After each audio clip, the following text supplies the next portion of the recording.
So I went to the top fertility doctor in Mexico City, who, after a blood test, told me that I was absolutely infertile, that I had very little to no chances of getting pregnant.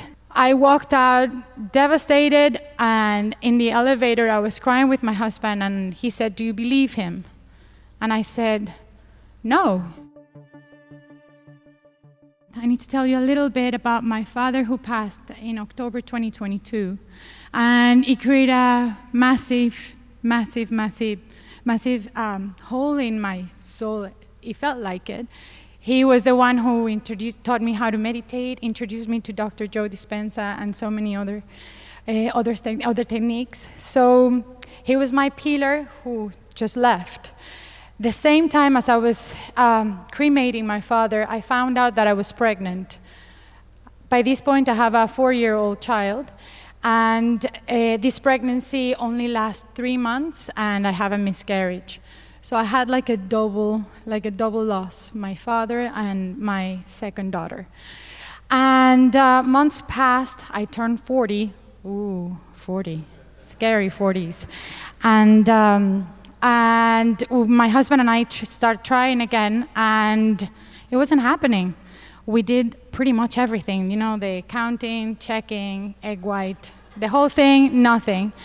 And I was like, so strange, because I'm really fertile. I've always been, so strange. So I went to the top fertility doctor in Mexico City, who, after a blood test, told me that I was absolutely infertile, that I had very little to no chances of getting pregnant, that my AMH, which is the anti-Mullerian hormone, was very low, was in 0.001 or something, basically non-existent, and that only gave me the opportunity to look into egg donation, because my husband's sperm was really good, he said. Yeah, I was old, and my husband's sperm was really fast and strong. So I had a big chance of getting pregnant with somebody else's egg. And he told me that, yeah, that happens. This is why society shouldn't start getting pregnant so late. Women lose basically all their capacities after 39. So I walked out of that. He had the solution, that he had a really good book with eggs, possibilities, all colors, sizes, you know, shapes, and that, you know, that I should look into that. I walked out devastated, and in the elevator I was crying with my husband, and he said, "Do you believe him?" And I said, "No, because if I do, that means that that's that." So I said to him, we made a deal.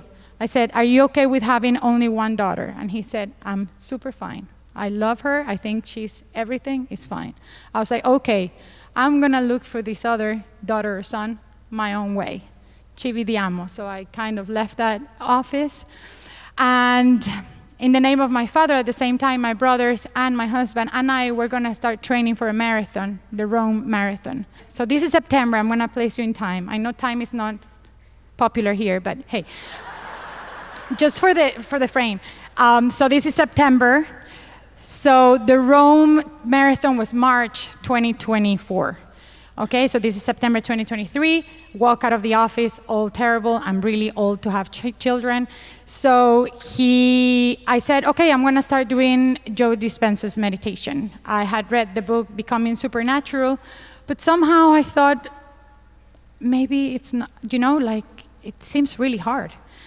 But I was like, okay, it seems harder to actually have somebody else's egg in my womb, so I'm gonna go for Dr. Joe Dispenza's meditations.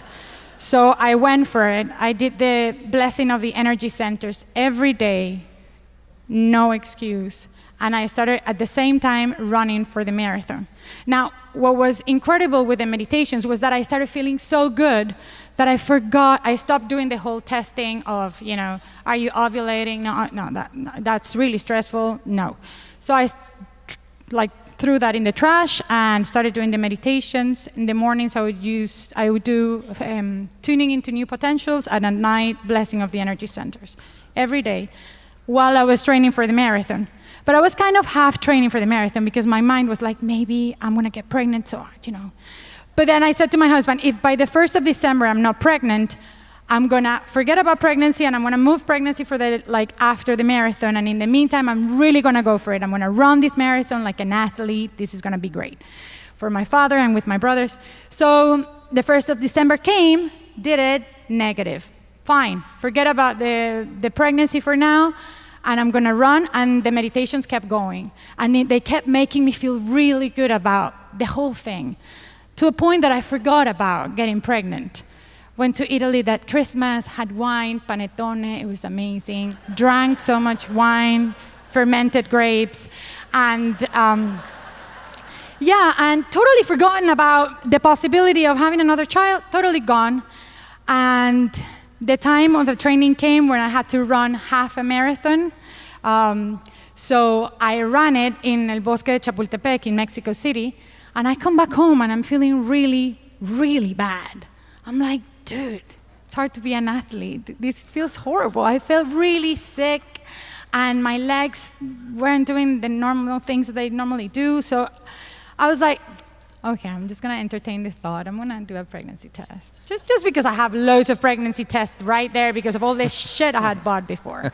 So I went and I did it by myself, and it came out positive. And I was like, this is weird, 9th of December. So I did another one because, you know. It's unbelievable. So I had 0.001 in my AMH, my hormone of getting pregnant. So these were small chances. So I did another one, and it came out positive as well. I shouldn't be doing this right now. It's a little late.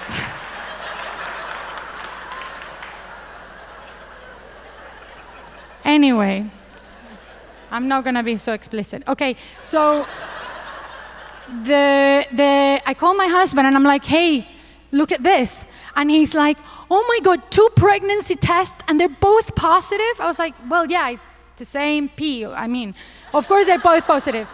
But he was like, you have 2. And I was like, well, it's 1. But anyway, so we went to a gynecologist, to a different one, because the one that had told me that I was really too old to have children never saw me again. So I went to this new guy who I didn't know. So I walk in, I'm really nervous, but I'm excited because I feel different. I really feel very different. And so he sees me, does the, scan. Ultrasound. And I am like, oh. So I see a little dot. I'm like, wow. And I'm like, and what's that other dot? He's like, you're having twins.